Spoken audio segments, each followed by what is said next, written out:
আমার মনের কথাটা বলেছেন। তিনি জুলাইয়ের সময়ে সাংবাদিকদের 3টি ভাগে ভাগ করেছেন।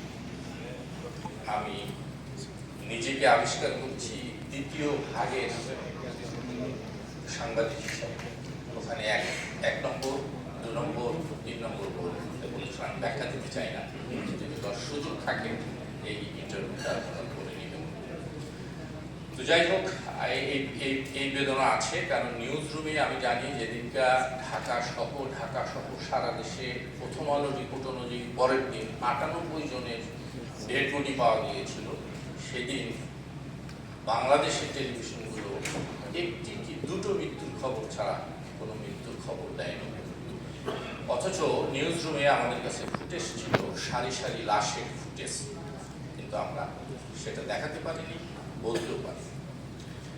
তো সে কথা বললে অনেক দীর্ঘ হবে, আমি সেই দীর্ঘ স্মৃতিচারণে যাব না। শুধু একটি কথা বলে আমি শেষ করি, সেটা হচ্ছে 16 জুলাই যেদিন শহীদ আবু সাইদকে নির্মমভাবে শহীদ করা হয়, সেদিনকার টেলিভিশনের রানডাউনে আমি ছিলাম, অর্থাৎ নিউজ এডিটরের দায়িত্ব পালন করছিলাম আমি।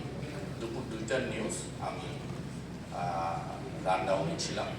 ঠিক সে সময়, অর্থাৎ নিউজ যখন চলছে তখন দু জায়গায় আমি লাইভ করলাম। যদিও এই সংঘাত সংঘর্ষের খবর দেওয়ার ব্যাপারে নিষেধাজ্ঞা ছিল, কঠোরভাবে কি বলবো, এক ধরনের সেন্সরশিপ আরোপ করা ছিল। তারপর আমরা প্রথমে সম্মত, আমরা যদি ভুল না করে থাকি, আমরা প্রথমে বরিশালের একটি লাইভ করি এবং তারপরেই আমার নিউজ রুম থেকে ফুটেজ আসছিল। নিউজ রুমে বলা হলো যে রংপুর বিশ্ববিদ্যালয়ে ছাত্রদের সাথে পুলিশের সংঘর্ষ হচ্ছে। আমার প্রডিউসার বললো, বস আপনি চাইলে সেই লাইভে ঢুকতে পারেন। আমি একটু দ্বিধান্বিত ছিলাম যে একটু আগে একটা লাইভ করেছি, আবার এখন করব, নিষেধাজ্ঞা আছে, এ তো নানান রকমের কিছু ফ্যাসাদ রকম। কিন্তু আমি দেখলাম ফুটেজটা একদম তরতাজা, গুলি করছে পুলিশ, ছাত্ররা দৌড়দৌড়ি করছে, এরকম একটি অবস্থা। তারপরও কি মনে হলো, সিদ্ধান্ত নিলাম অন্যান্য কলিগদের সাথে কথা বলে আমি সরাসরি লাইভে চলে গেলাম। সেই দিনের হিরো আমার বাম পাশে আছে, আমাদের রংপুরের সিনিয়র রিপোর্টার। এবং আরেকটু যদি বলি তাহলে আমি বলবো আরমান, দেখতে ছোটখাটো কিন্তু ওই দিনের সুপার হিরো আরমান ছিল।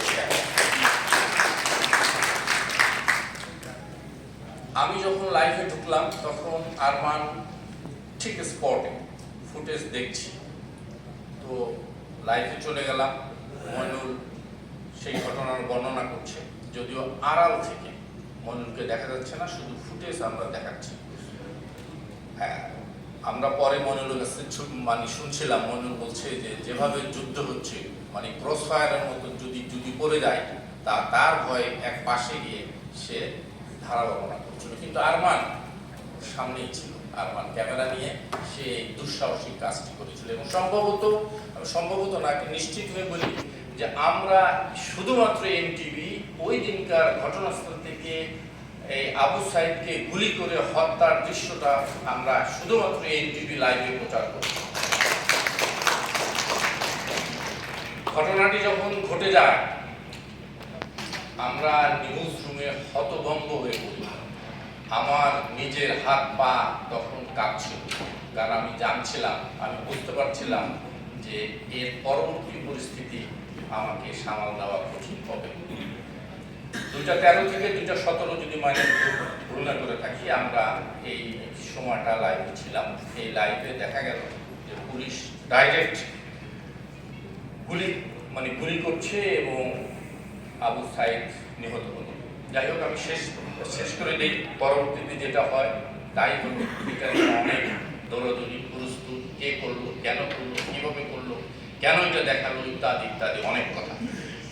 তো আরেকটু কথা বলতে চেয়েছিলাম, শেষ করতে বলছে, আমি শেষ করে দিই। আমার মনে হয় এরপরে নানা রকমের জিজ্ঞাসাবাদ, এই সওয়াল জবাব দিতে দিতে বিভিন্ন গোয়েন্দা সংস্থা, সরকারের কর্মকর্তা, আমাদের কর্তৃপক্ষ, সিনিয়র কলিগ, সবাই কাছে আমি এর জবাবে শুধুমাত্র একটি কথা বলে আমার মনে হয় আমি জেলখানা থেকে জেলে যাওয়ার থেকে মুক্তি পেয়েছিলাম, সেই কথাটা যদি আমি না বলতে পারতাম তাহলে আজকে আমার কোথায় ঠিকানা হতো আমি জানি না। সেটি আমি বলেছিলাম একদম সত্য কথা। সেটি কি? সেটি হলো আমি বলেছিলাম গোয়েন্দা সংস্থার লোকদেরকে যে ভাই, এরকম একটি ঘটনা ঘটবে আমি তো জানি না। আমরা একটি সংঘর্ষের মানে ঘটনা জেনে আমরা সেখানে লাইভে গিয়েছিলাম। ইতিপূর্বে বরিশালে দেখিয়েছি, আমি মনে করছি রংপুরে এরকম একটি ঘটনা ঘটবে, কিন্তু সেখানে আবু সাইদ বুক চিতিয়ে দাঁড়াবে, পুলিশ সেখানে ডাইরেক্ট গুলি করে দেবে, আমি তো জানতাম না। আমার এই কথাটার পরে আমি রেহাই পেয়েছিলাম। তো ধন্যবাদ, সময় নাই, অনেক কথা ছিল, অনেক স্মৃতি। সকলকে ধন্যবাদ।